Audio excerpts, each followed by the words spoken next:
So we're picking up again on chapter 10, excuse me, the final instructions.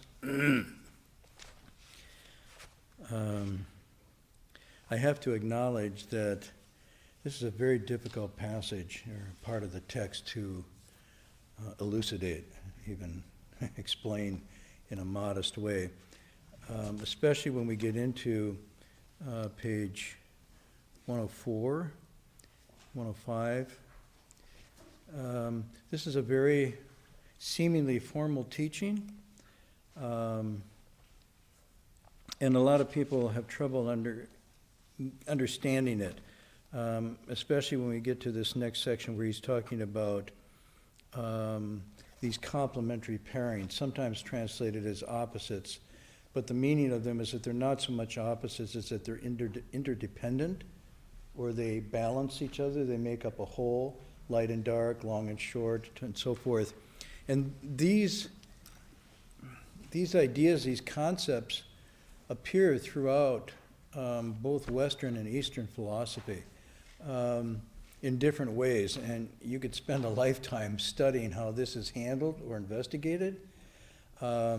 Even if we just look on the Eastern side of this, and next week I want to go into a little bit, share with you one of my favorite, I don't know, I hesitate to call him a thinker, a philosopher, a practitioner, a disruptor, is Zhuangzi and the Zhuangzi. Because Zhuangzi also spends a great deal of time discussing this subject about opposites and complementary pairs and so forth in a similar way.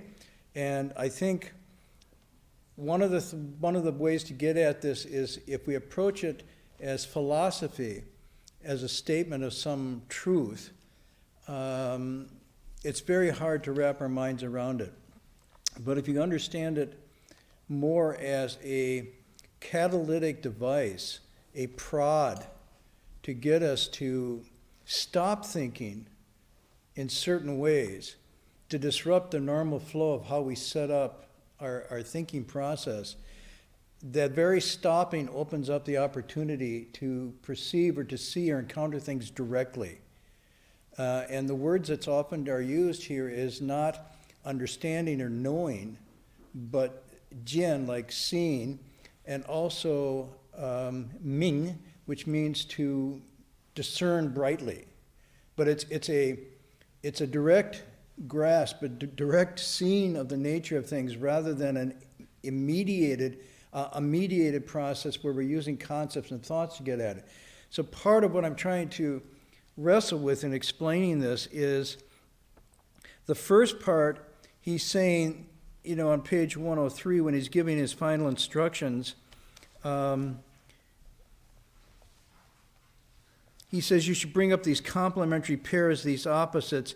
And of course, and I pointed out the last time, the important thing he's pointing out here, which I think helps my point that I'm making, that this isn't about philosophical grasping of truth. He says, don't depart from the essential nature.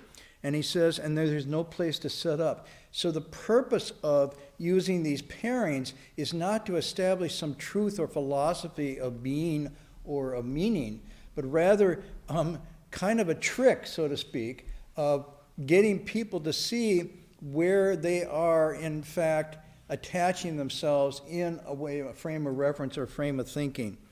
And then he talks about going through. Now, this first section of 103 to 104, where he's talking about the 18 realms, this is a description, basically, of how people generally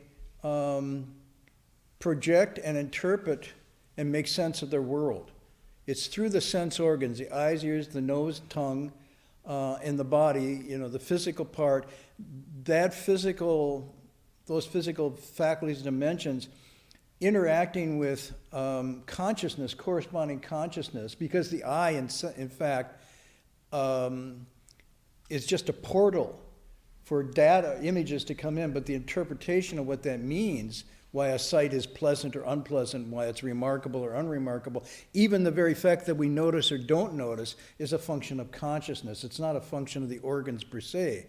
So you can't have a separate sort of just physical understanding of how you work without understanding consciousness. So this 18 realms is across the board in Buddhist teaching, that the 6 sense organs and the corresponding 6 sense consciousnesses with the objects of the senses, the sights, the sounds, and so forth, make up our cognitive world as we know and see. And also, we then define ourselves in relation to all of that. There's a me and a mine, and that's how it goes on. Now, he's saying that's what you have to start from.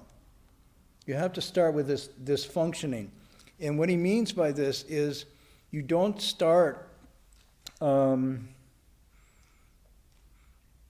with abstractions. You have to go to the concrete. You have to get to people where they are at that moment of functioning for them to understand their mind, to be able to, what the text says, light up their mind and see the nature.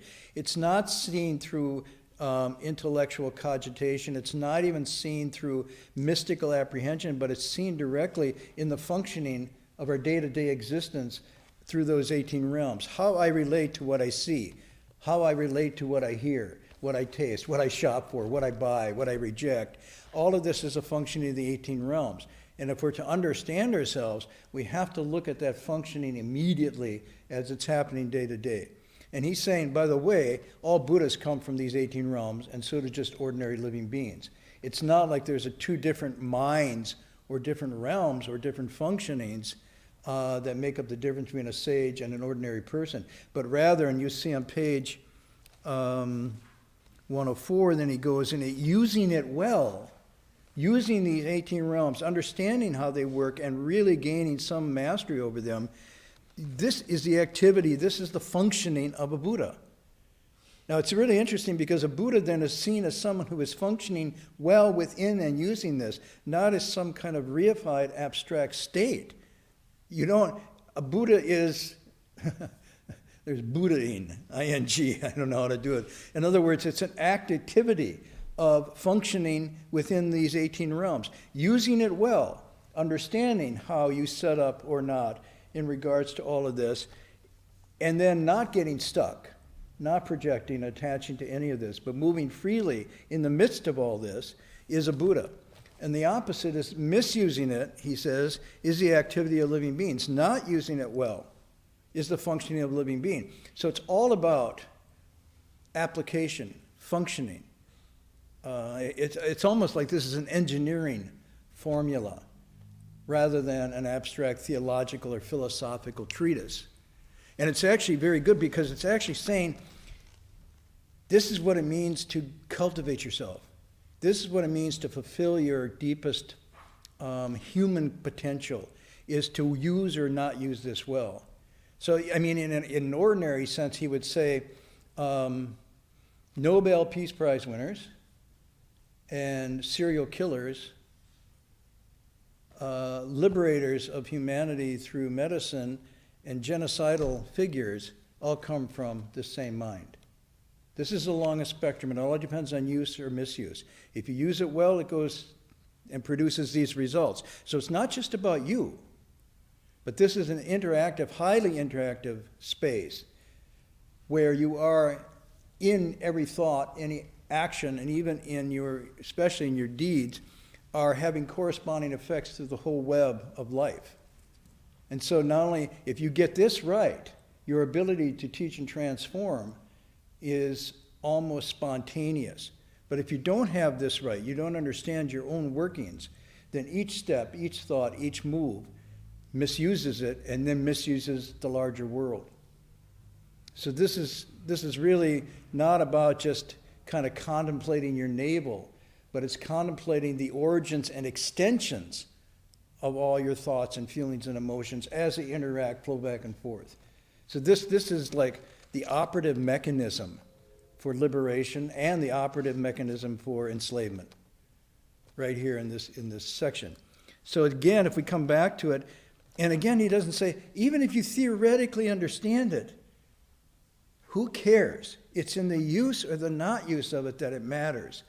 And you can speak wonderfully about this, but when the first test comes up to see if you're going to attach, if you're going to misuse, that's where it determines whether you, quote, got it or not. It's in the use and not in the holding of it.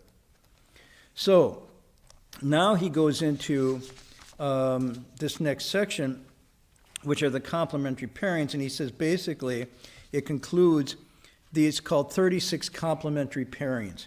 So if you look at this next section of text, you'll see the external world has 5. Then you have the characteristics of phenomenal things are 12. And then you have 19 on the last paragraph, complementary pairings, which then equals, if my math is correct, 37. So you guys say, no, you're wrong, it's 36. Okay, now, we've had some discussion over the years on this, and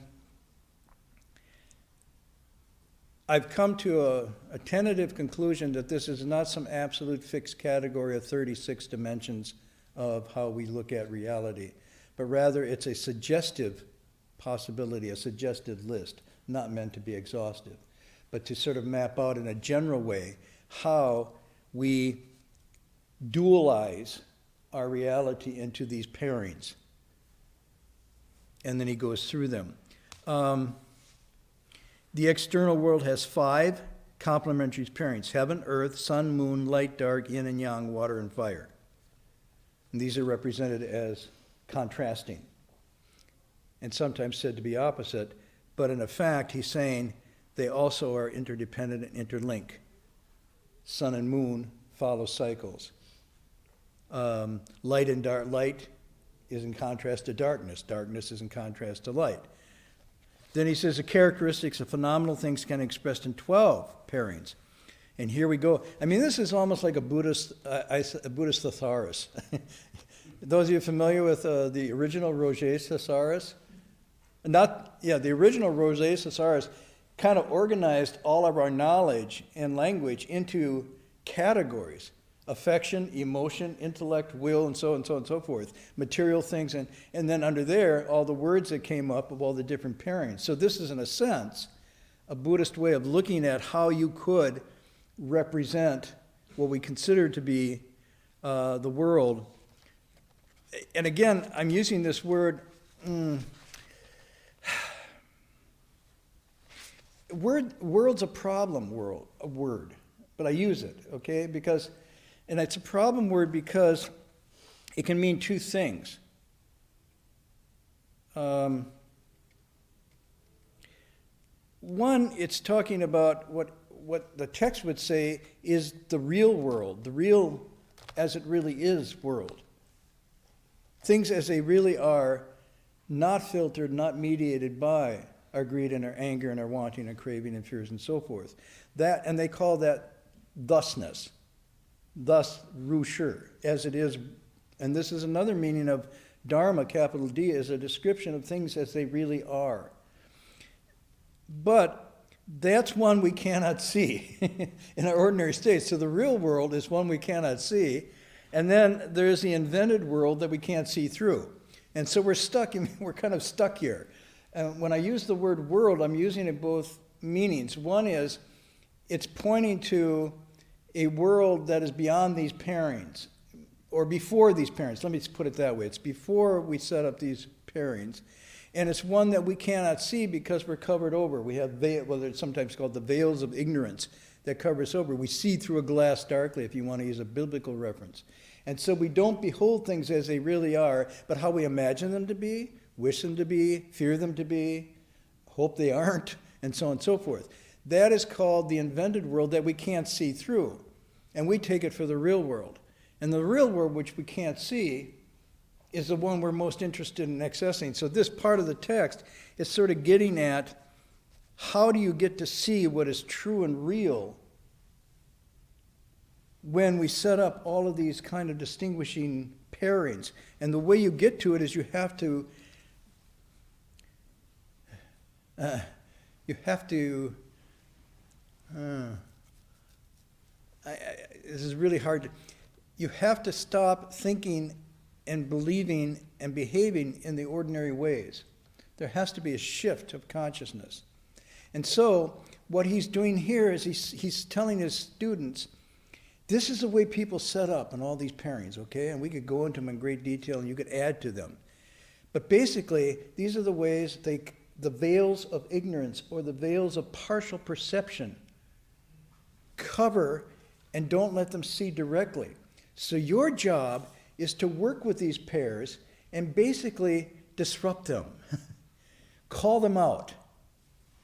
And by calling them out, you momentarily disrupt or stop the functioning of this busy setting up ordinary mad mind, it's called. And in that very stopping, there's a moment where then direct perception can take place. So he says, remember he says earlier, he says, I don't have any teachings. If I had teachings, this is the truth, this is the way, this is the light, I'd be lying to you. I'd be cheating you. I only, remember the line? What's the line? I only expediently untie knots. I untie knots and expediently call it teaching or samadhi. Well, wait a minute. So all he's doing here is saying, okay, in the thesaurus of living beings' consciousness, here are the knots they tie up. Okay, they tie themselves in these variations of knots. And your job is to not tie further knots with an either or, but to break the very tying of the knots by disrupting, disjointing what they're setting up in. And that's why he goes on to say, if you understand how to use these complementary pairings, I'm on the next page, 105, you can string together the teachings, and whether coming or going, you avoid extremes, both extremes. Your essential nature in discoursing with others, outwardly you're unattached to appearances, right in the middle of appearance, inwardly you're empty without clinging to emptiness, and so on and so forth. So he's basically saying to them, if you can understand how to work this, you'll be doing what I've been doing all along. You thought I had a teaching. Now think back when I taught you. What did I teach you? And they're going, well, like I remember the nun who came in and said, Master, I don't understand this text. Could you interpret this passage for me? And he said, read it for me, and I'll help. She says, why can't you read it? She says, well, I can't read or write. Well, if you can't read or write, how can you understand? You see the pairing goes? And he says, well, the true meaning has nothing to do with words or language. Boom. And she has an awakening moment where she's been tied up. Words and language are truth. I have my words and language. I have my books. I have my downloaded materials. And when I want to know something, I go to these. It's an encyclopedic approach. And he says, well, but words and language are just set up. They're constructed imageries. They're constructed fabrications that we use.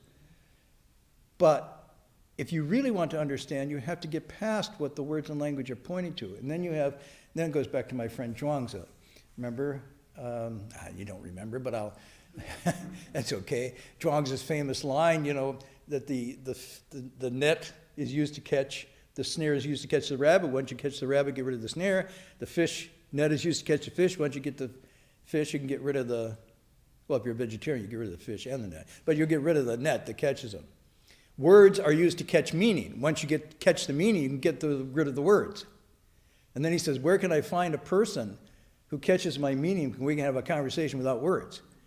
So that's why I like Zhuangzi, because Zhuangzi comes back to this same point, that our fabricated reality that we set up and hold together with words and language and our attachments is not the real world, it's the invented one. And so to get past that, to see what a sage sees, to have the woke, and I use W-O-K, to be woke, means to get out of this dream. And so what the unwoke or the unawakened is the normal state. And the woke state is like, whoa, I can have a conversation with you without words now. You say, I don't know what the hell that's talking about. Well, that's because we're not woke yet. So this is very, it's seemingly tricky, but it's not. It's really basic and straightforward. So anyway, next week I think I'll spend some more time on Zhuangzi because he's really got some good stuff. Anyway, so if this is where he's going, teaching his disciples, he's being very careful not to say, don't absolutize, don't essentialize this that I'm teaching you about the pairs, because then you will miss what they're pointing to. They're not pointing to polarities, either ors, good and bad, right or wrong, high or low, morality, immorality, and so forth. These are just ways people set up and move out of their true nature. And they get attached to either one. They either get attached to everything's empty, there's nothing whatsoever, or I'm hungry and I want to get it. And so they frantically either go into a depression, they go into depression or an emptiness or even suicidal nihilism on one side, or they become frantic, grasping and searching, trying to get it. And he said between those two extremes is because they moved off their essential nature. And so if they're attached to one, you balance with the other. But once you balance with the other, the two are neutralized and you've done your job, you've untied the knot. So this is, I'm trying to highlight in my awkward way what I think this is pointing to. It is essentially not cognitive but therapeutic. It is meant to have a therapeutic release function of an ordinary way that we set up. And it's unexpected, and that's why when people have this experience, they say, and he himself says, how unexpected? Why is it unexpected? Because my paradigm broke. I got out of paradigm paralysis, there was a shift, and I shifted to no paradigm whatsoever, which is woke, Bodhi. And so there's no setting up anymore, and that's why they say, before you have this state, 10,000 words will never get at it. But once you have this state, even one word is too much. It's paradoxical, you think, oh, what does that mean? It's not that mystical. It's basically saying you understand that words are limited. They're like fingers pointing to the moon, but don't mistake the finger itself for the moon. So in the same way, he's just saying, use these pairings. You could add modern ones, I suppose, to this. You could go through the list and say, well, this was kind of made sense in Tang Dynasty, but you could probably come up with some modern equivalents or new versions of this, but the principle would be the same, even though the specifics will vary over time. I don't know if that helps a little. And also, I want to apologize for last week. I was unusually murky. Now, usually I'm murky, but I was particularly murky last week, and I felt badly after the lecture about trying to convey something. And I'm going to give it a second shot tonight, which, my grandmother once watching me cook said, the more you cook, the worse it gets. Because it didn't taste right. I had this and I had that, and pretty soon, it was just a potpourri of flavors that didn't work out. But I'm going to try again because it ties into this passage that I'm working on here tonight. The using and the misusing is the difference between a living being and a Buddha. And so, what is right use? What is right use? And more importantly, and next week I want to go into what Zhuangzi lays out as the formula for what right use, because I think it matches with this text. But right use has to do with basically the Eightfold Path, or you could say the three non-outflow studies, the Shila, Samadhi, Prajna. You might say virtue or morality, a equanimity of mind, and then the natural prajna, wisdom, insight that comes from this. So it's actually, again, describing how you function. If you want to get woke, this is the formula. You've got to get yourself grounded. You've got to be aware and conscious and control of your sense organs, your eyes, ears, your nose, tongue, your body, and your mind. You have to be knowing what it's doing. Well, I know what it's doing. No, we don't really know what it's doing. And then when we try to make it do something, it doesn't do it. Every Friday night's an experience on how the mad mind is not harnessed. I'm speaking for me. Maybe you too have this experience. Tonight is Bodhi. No, it's blitz.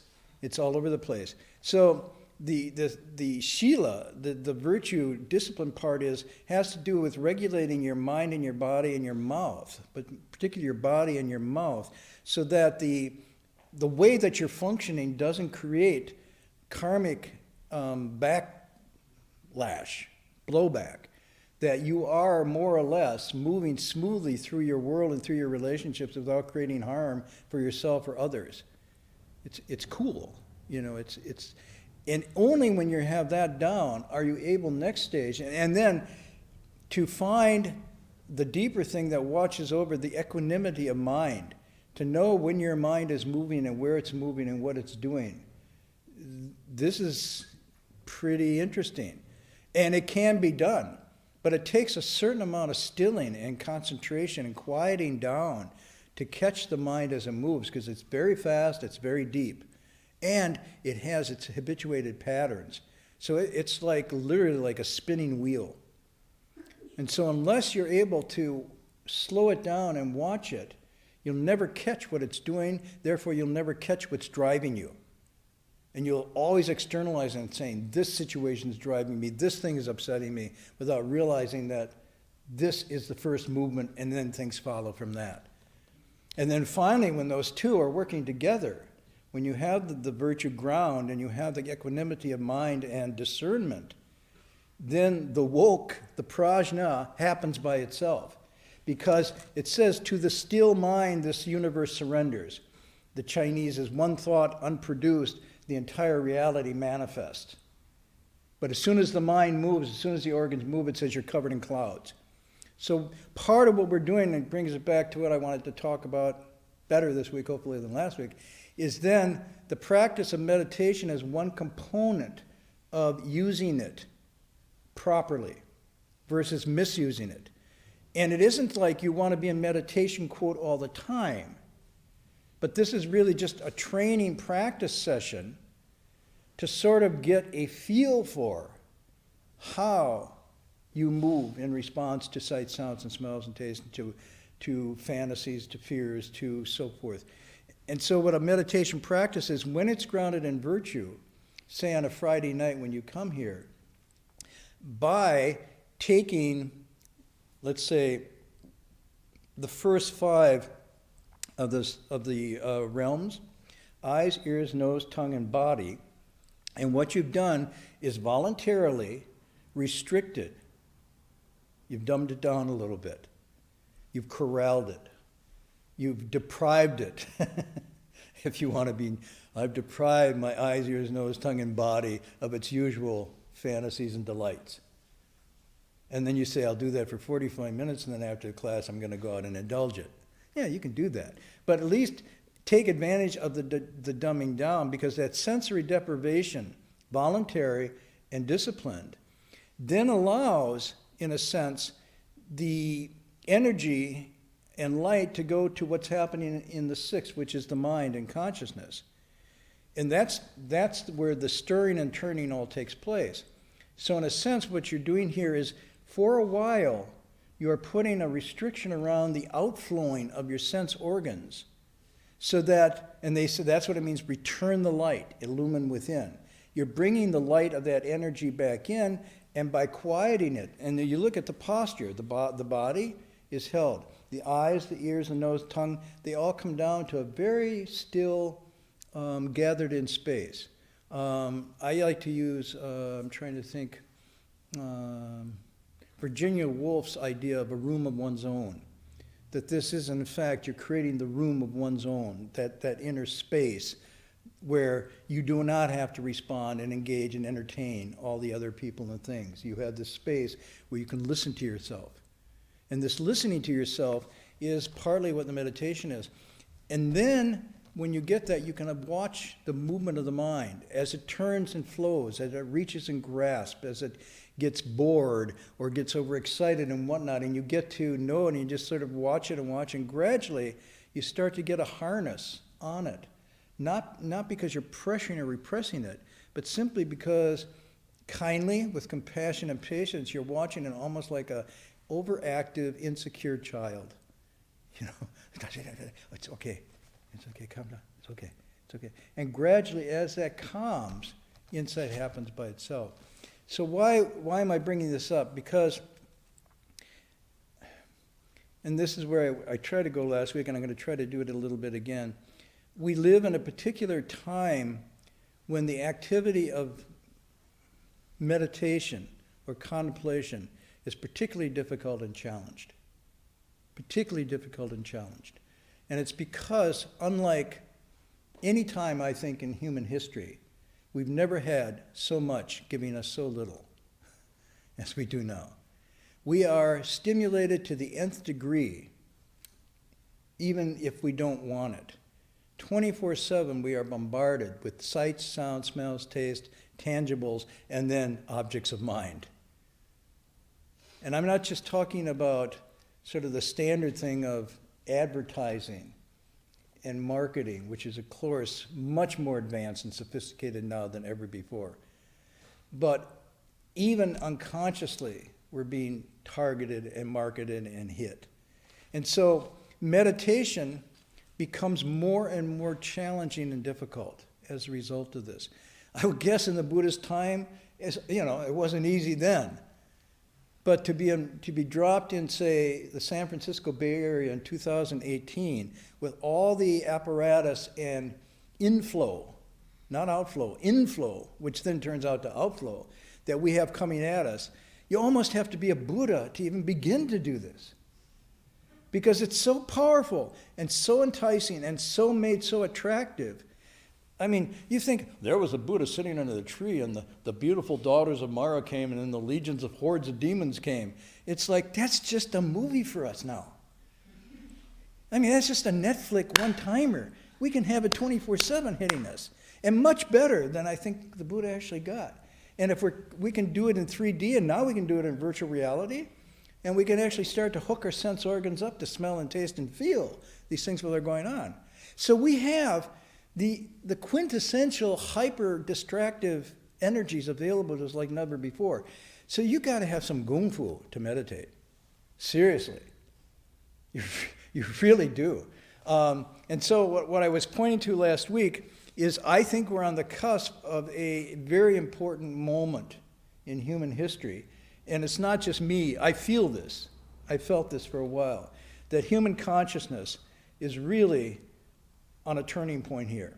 And whether we're going to be able to, like our natural resources, be able to sustainably protect and preserve those, or whether they're going to be just totally depleted, really depends on each of us figuring out what mechanisms we need to survive in this onslaught of sensory inundation.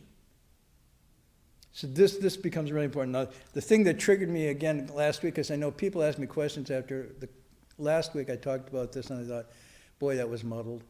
And then today I read the paper, and I thought, okay, not the article you sent me. That's interesting about lobsters getting stoned. But that's an interesting article. But this one is today that the French Ministry of Education has decided to ban the use of cell phones in the classrooms at schools. Now the kids can bring them, but they can't turn them on, and they can use them after school. But in the classroom setting, no cell phone uses are permitted. Let me read you this, and then I'll go back to my point I was trying to make. This is right from the story. It's a culture of presentism, Monique Dognot, researcher at the Government National Center for Scientific Research, said of social media. It's a culture of presentism. Now, I read this to a friend of mine, and he said, isn't that it? Presentism, here and now. They're talking about mindfulness. I said, no, they're not talking. That's a French expression that means immediate. Immediate. It doesn't mean I'm present. It means I got to have a fix now. I got to have it immediately, now. He said, it creates a rapport with the world that is very immediate, very visual, fun. The culture of the internet is of immediate pleasure, she added. The inverse of school is about delayed gratification. Smartphone use sets off production of dopamine, they're reporting. The same system that is implicated in addiction and drugs, said Jean-Philippe Lachaud, a neuroscientist at the National Institute of Health and Medical Research. The problem with the telephone, iPhone, or smartphone, which ironically is an oxymoron, but that's okay, is that it reduces all sensation to what you see and the body disappears. This I hadn't thought about before. This is very interesting because it's a kind of disembodiment. And the text here warns about disembodied wisdom, a sense that you have it because you don't have any sensation or feeling anymore. You've entered a kind of trance-like remove called oblivion. What this is just very interesting. The smartphone, like a drug, reduces sensation so that the body disappears. And the world is very much reduced. And that's what many people who use drugs do too. It's too much, I want to reduce it, I want to close it down to where it's manageable, I can shut out. That makes a smartphone ban all the more important, he said, so that children open up to the rest of the world at least for a few hours a day. Now, the person that was doing this said, and this is in the article, he said, I was talking to two girls about the ban, and they were feeling nervous about it, but they did notice that they were talking to people more while at school. And he said, during the interview, both girls restrained themselves from doing much texting, but kept touching their phones. I thought it was a beautiful sort of expression about how, even though we restrain from it, and even tonight, in meditation, I heard 4 phones go off. Now, if the phone's going off, your mind is going off too. And it's very interesting. Even though you're thinking, I put it on, because if you're really quiet and you hear the vibration, I do anyhow, and I'm not super sensitive. So while that's going off, where's your mind? You know, and actually, even bringing it in indicates a kind of passive dependency on it. So, but I'm saying this, it's because it's so unconscious and it's socially acceptable. Not only is it socially acceptable, it's socially praised. You're cool if you are in this way plugged in. So, now let me go back to what I was trying to do last week, and I'll try to do it better tonight. What I tried to point out is there is 2 thinkers. Neither of them knew each other, coming from relatively the same era, the late 60s, early 70s, in different parts of the world, who came to observations about this human condition as being the most important thing of the modern times that we have to deal with. And both had both warnings and hopefulness. But it wasn't total hopefulness that this was going to turn out okay. One was my teacher, Master Hui, and the other one was the German philosopher, Martin Heidegger. So I tried to share some of this last week, but let me do it more explicitly this week because I'm trying to write this up and get it down. I think it's very important. Also, to me, it shows that East and West, this isn't about East and West. You have 2 different philosophers, one East and one West, who are talking about a human condition and about consciousness that are totally reading different texts and have different world experiences. But, and the reason I use the expression, I call them canaries in the mine, which some of you know. Basically, in tunnels where there's dangerous gases, particularly carbon monoxide builds up, miners used to carry little canaries in cages with them. And the canary, because they're super sensitive to the toxic gas, would die prior to it and being able to impact people. And so they would get out of the mine quickly, save their lives even at the loss of the canary. So canary in the mine means something that's prescient, something that sees and feels in advance. Sensitivity to adverse condition makes it a useful indicator of things that we should be paying attention to. So, let me read you Master Hui's thing, and then read that. And then the French article and the text, you're going to see, oh, this starts stuff that we use, misuse. What's the text? The French thing I just quoted, which is opening themselves up to the rest of the world and so forth. So, this is Master Hui. Early on, referred to TVs, computers as people eaters. Okay? Or people-eating goblins, inasmuch as they cause people to turn their backs on enlightenment and unite with the dust, to become so absorbed in and by them that we, quote, forget about everything else. That was the line. To undermine our awareness and attention to what is. It undermines our awareness and attention to what is. And then he says, this is quote, don't get scared. I remember this. Don't get scared when you hear me call television, radios, and computers man-eating goblins. There's no need to be afraid. My hope is that you will clearly recognize these things for what they are. Once you recognize them, then electric gadgets lose their power to confuse you. That's enough to know. But if you're confused by them, then they can gobble you up. Now, then he went on to elaborate, and I'll just share this because you get a feel for how lively my teacher's instructions were. He said in Chinese, the word for computer translates literally into, which is? Electric brain. In the future, there will be electric eyes as well as electric ears, electric tongues, electric noses, and electric bodies. You're going, wow. Now you can buy, dummies, mannequins that are digitally wired. Who saw the movie where a guy lured somebody into the outpost in Norway someplace? What was the name of that? Huh? Ex Machina. So basically, and you see now, they are actually creating dummies that have all these electric qualities that you can have as your companion for your relationship. So, like, really? No, really, it's already here.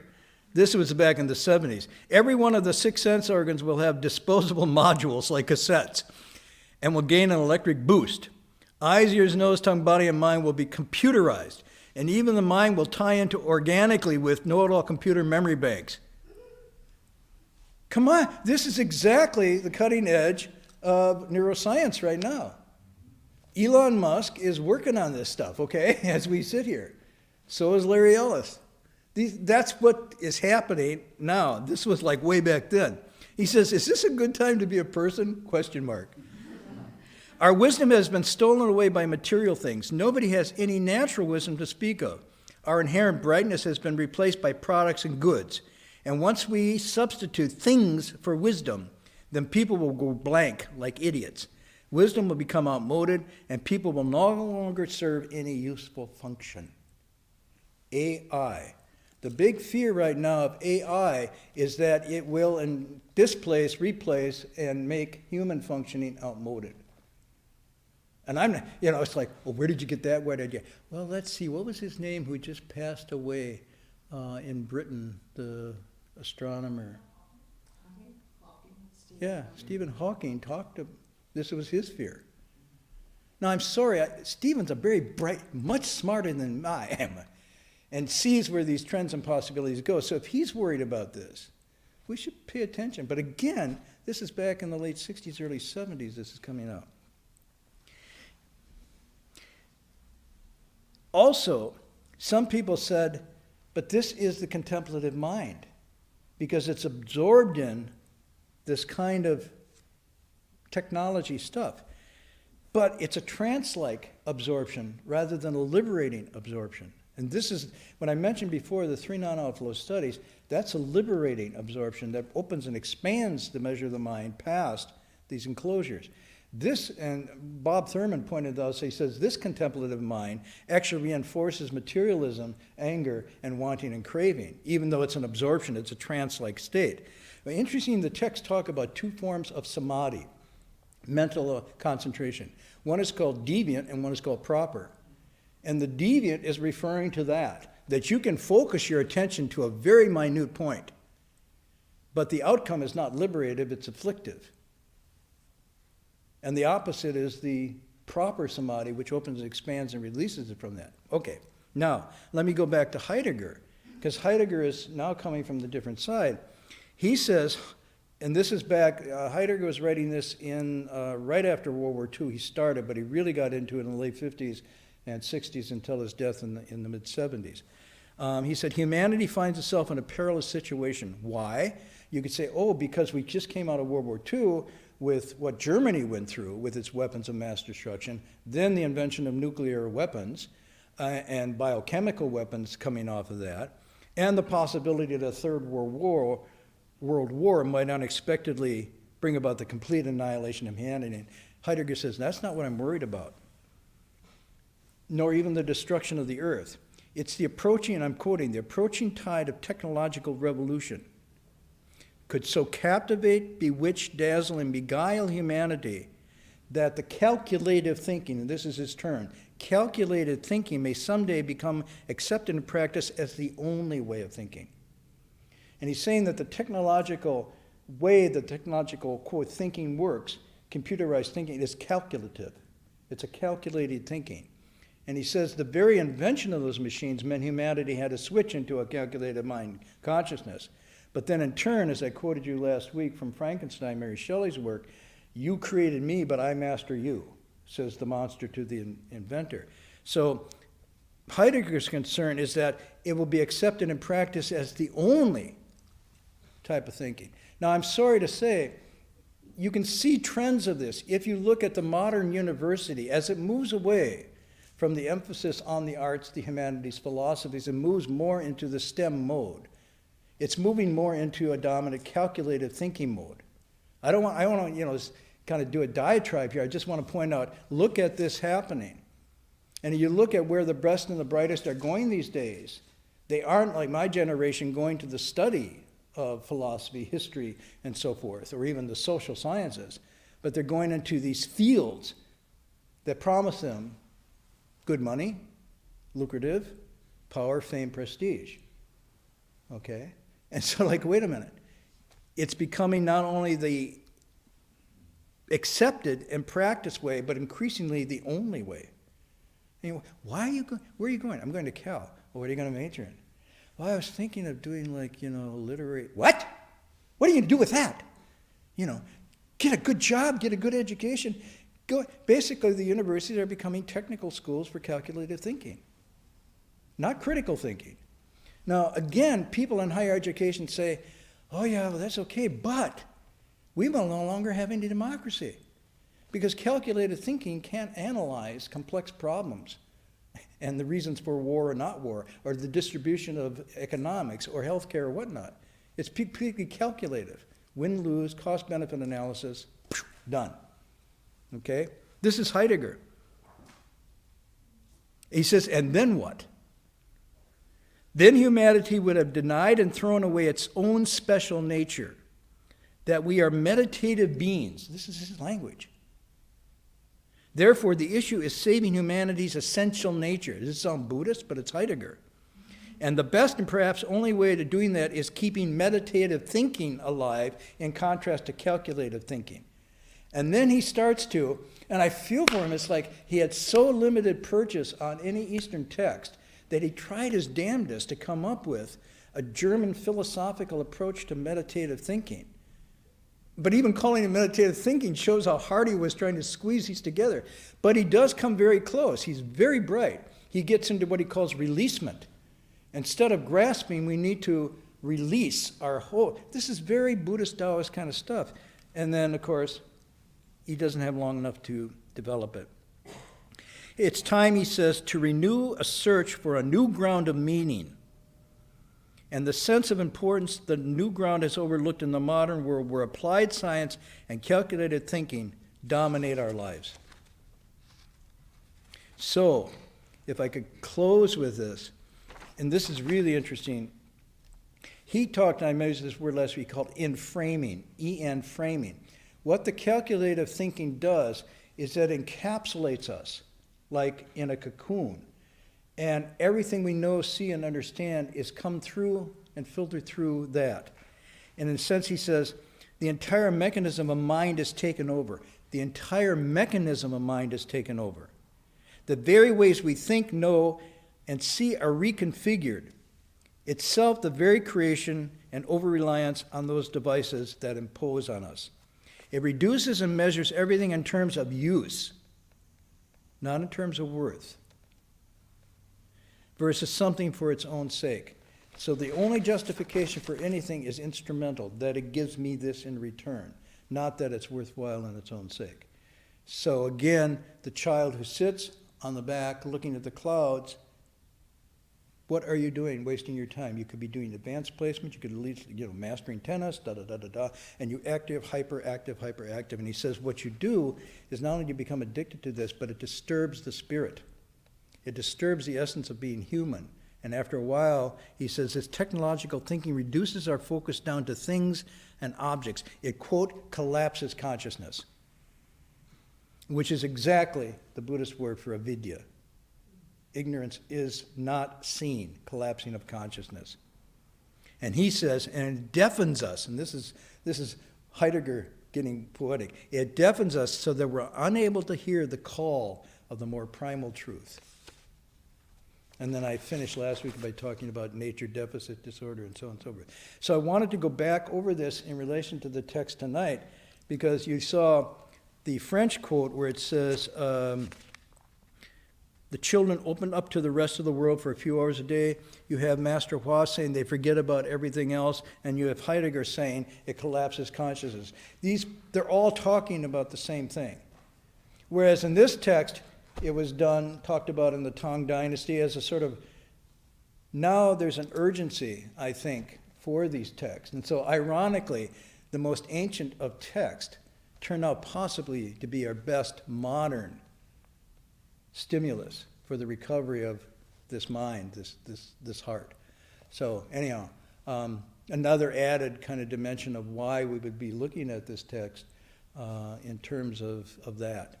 But I hope today was not as muddled as last week, which was pretty muddled, but I get out a feeling for what this is, and also maybe to provoke some reflections in our own process to what extent we are addicted.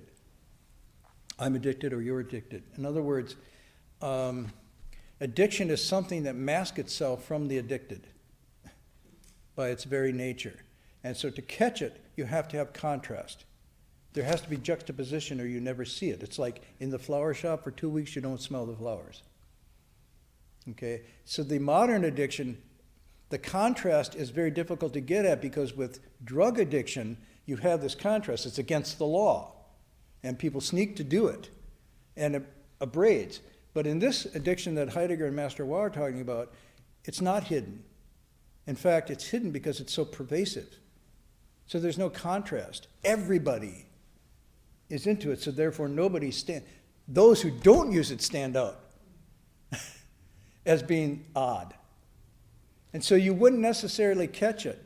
And as each device comes out and you're hit with it, I got to stay cool, I got to stay with it, I got to get the next one, because everybody else is, and I'd be left out and so forth, which is the fear of the kids in the French school, which is, I won't know how many likes or dislikes I got. Maybe they're called likes and something else. What is it, likes and, I don't know. I'll lose track. But that sense, the anxiety and the insecurity is exactly what the classics talk about. When you start to lose your essential nature, you feel, I'm not whole, I'm not complete. Something's missing, I lack. And that lack creates an anxiety which leads to further grasping, attaching, and so forth, and you're down a road. So I guess from what I'm saying here, maybe a meditative practice is to sort of set up a juxtaposition of meditation quiet. Maybe that's all you need. 15, 20 minutes a day to just stop and observe what's going on in that stopping, to actually catch the power, the vibration of the addiction. But without some stopping, it ain't going to happen.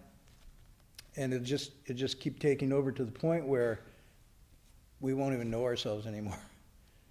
So I think, monasteries are pretty important places, not because they're preserving the ancient, but because they're the best preservation of the future. So I will stop there tonight. Are there any questions, announcements?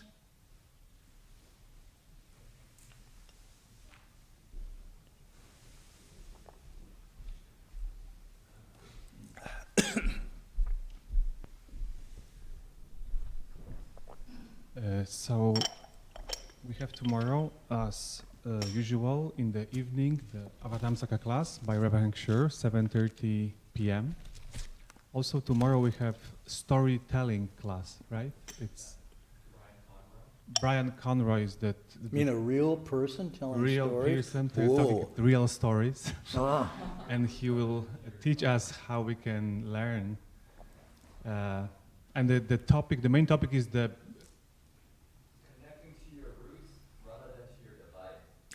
Really? Are we on it? Whoa. Connecting to your family and your roots, where you actually come from, rather than I thought my device was my family. Oh, it's going to be interesting.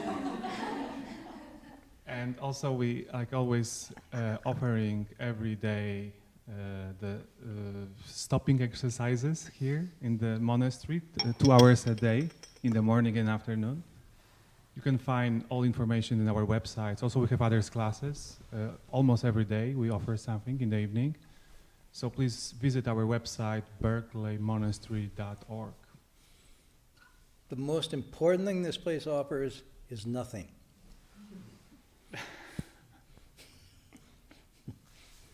Okay. Harder and harder to find. Thank you.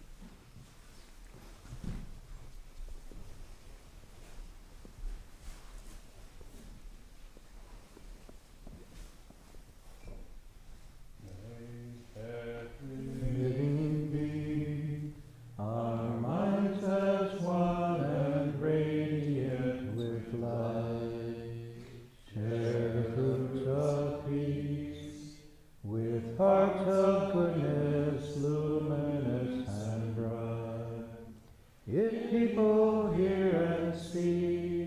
how hands and hearts can find in giving unity.